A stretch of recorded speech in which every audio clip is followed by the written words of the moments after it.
Josh Smith rebuttals. Now we are going towards to our rebuttal stage or rebuttal rounds. Let's start the 7 minutes rebuttal rounds coming from the affirmative side. Josh Smith, you ready? Okay, I'm ready na po. All right, thank you so much. Let's start the time. Okay, maraming salamat for the informative. Ngayon, isa sa mga gusto kong linaw in terms of the solar eclipse of Daniel 8:10, we have a scientific documentations na nagkaroon ng long sun time period or yung tinatawag natin na yung tinatawag nilang midnight sun.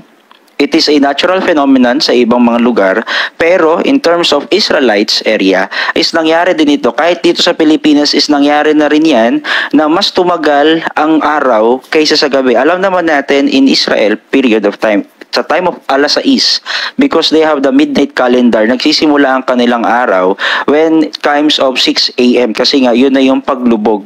But then again, there is a period of time in terms of phenomenal of the sun na revolving na tumatagal because meron nga tayong time saving time na mas matagal yung umaga kaysa sa gabi, yung gabi kaysa sa umaga. We have that phenomenal.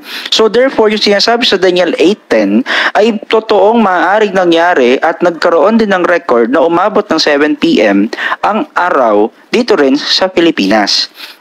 So, yung claim doon ay maaaring maging natural phenomenon. So, yung sinulat na yun is accurate scientifically. So, masasabi natin yan sa pag-aaral ng mga in terms of meteorites, yung pagbaba ng mga bituin. We have those meteorites. So, maaari na sinasabi in terms of perspection na bumaba ang mga bituin. And di ba nga, what is the elements of meteorites? It is part of the asteroids or something na bumababa in terms of para sa mga tao, it is a star falling. But then again, in the time of science and astrology is part din yon as saan ba nanggagaling ang mga asteroids, di ba? Sa mga in terms sa isang pag-aaral, yung tinatawag nating black hole at nagkakaroon doon ng mga saan nanggagaling yung mga asteroids is part of the planet.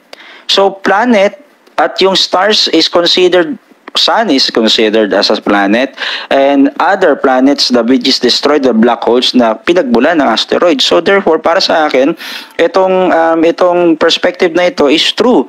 At yung sinasabi natin na hindi pwedeng mabuhay ang plants without the sun, sinasabi sa Genesis, ano bang unang nagawa? Is it the plant or the sun? Sa babasahin natin sa Genesis 1:1 to 3.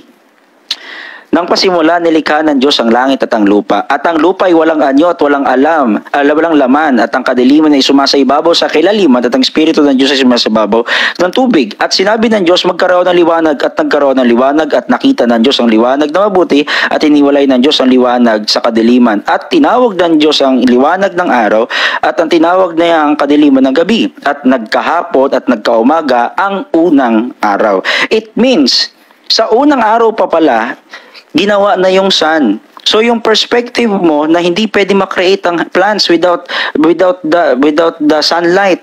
Sa sa Genesis pa lang, sunlight na ang unang create. So in the first day. So therefore, talagang magkakaroon na ng plants. Talagang magkakaroon na ng life form. Because the first energy was created. It's not just the form of the earth and heaven, but the form of light. And light is the one of the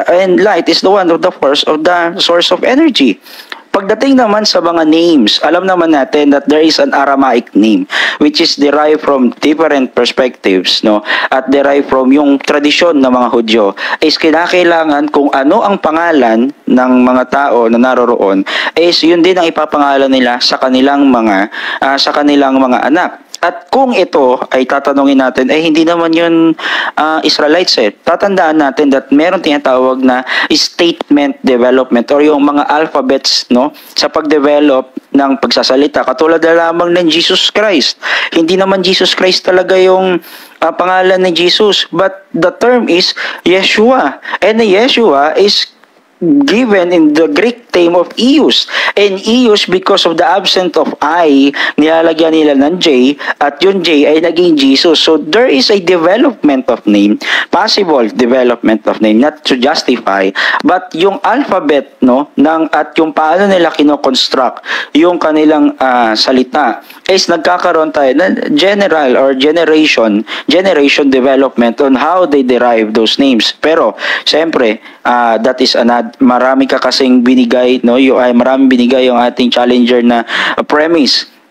But the time of Noah's flood naman in Torre ni Babylon, no, Torre ni Babel, it's a perfect time na nagkaroon muna ng Noah's flood, but nagkaroon ng different story because of the Torre ni Babel. Sa Torre ni Babel is nagkaroon ng pagkakaisa ng mga tao, gumawa ng Torre at nagkaroon doon, sabi nga sa mystic, in terms of atheist, no, mystic time, is nagkaroon ng iba't ibang lingwahe. Kung titignan natin yung time ni Noah at yung Torre ni Babel, it is the perfect image na magkakaroon talaga ng iba't ibang story, but isang perspective kasi nga galing sila sa isang race. At because of the power of Almighty God na paniniwala ng mga theist is magkaroon ng different language because of that Torah and that perspective. Pero nanggaling sila sa isang flood. Nagyagaling sila sa isang perspective.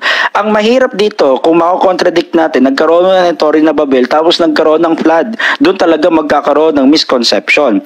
Pero, in terms of linguist, no, in terms of pag-develop ng mga iba't ibang lingwahe, nag-switch, nauna yung flood before the language. And the language becomes scattered. And the story of the Noah is scattered from the Eber and Dev tribes because of the language. So kung titignan natin, every perspective of the tribe na merong Noah's perspective of Noah's timeline or Noah's in Noah's terms of Noah's story, doon natin masasabi na totoo si Noah at totoo ang Torre de Babel because of different language. Even the Philippines native is mayroong story of Noah. So gusto ko sanang sagutin pa yung upper class, no? All the apostles of Jesus Christ is not ordinary men, but upper class. Lahat po sila is mga mayayaman at may kakayahan sa kanilang bayan. Okay? Maraming salamat po. Thank you so much, John Smith.